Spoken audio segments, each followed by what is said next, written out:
Hi everyone. Today I have a column that's about me and my writing.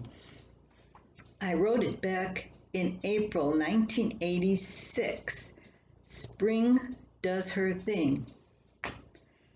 As I watched the frantic play of our children, I could see how spring's magic had brought on their bouts of temporary madness.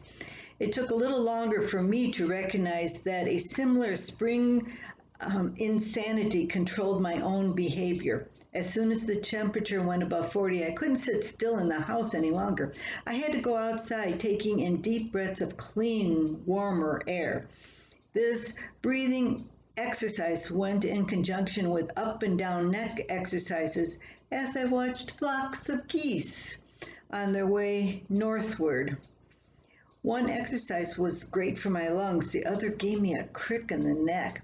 When I tired of deep breathing and no geese were flying by, I would listen and watch the thousands of red-winged blackbirds as they cavorted about our neighborhood. Those birds have always symbolized spring to me, not the robin. I lived most of my childhood next to a marsh, as my parents still do.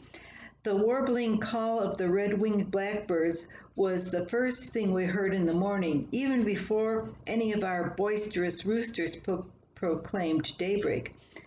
I can't count the number of hours I wasted daydreaming and wondering about the antics of the creatures in the marsh.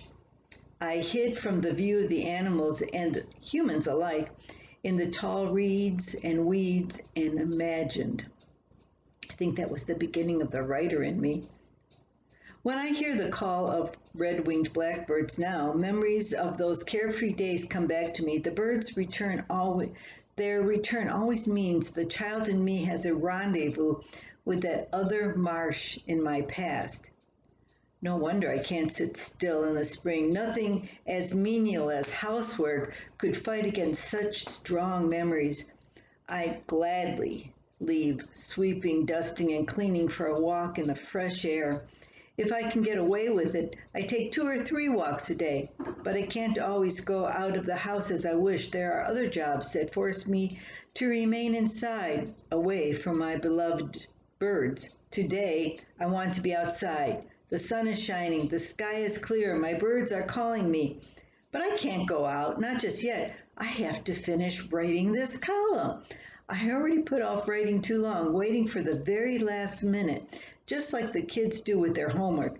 And though there's no disciplinarian standing over me with a yardstick, I know I can't walk in the sunshine until my work is in the mail. Spring is full of odd happenings. It adversely affects my writing. The faster I rush to get words down on paper, the more typing mistakes I make, the longer I have to work inside. The cycle is nearly unbearable. But I'll live with it because spring is worth all the trouble it brings. Okay, April 1986, still using a typewriter. Still using the mail, both for my column. I'd always have my column out by Friday's mail, so it would get to the paper by Monday. Now you can't count on the mail to get it there in those short days. I've had people wait 10 days to get their mail from me, and they were in Wisconsin, not far-flung reaches of the world. Anyway, now when I write, I'm on a computer, and when I make mistakes, which I still do, I can easily correct them, or hopefully my editor will find them. So there you have Spring Does Her Thing from 1986. I hope you enjoy my reading of the column from way back then, but it still brings back memories, and yes, red-winged blackbirds outside my window. Those are the voices of spring to me. Have a great day and come back again for another of my readings or adventures or whatever I do. Until then.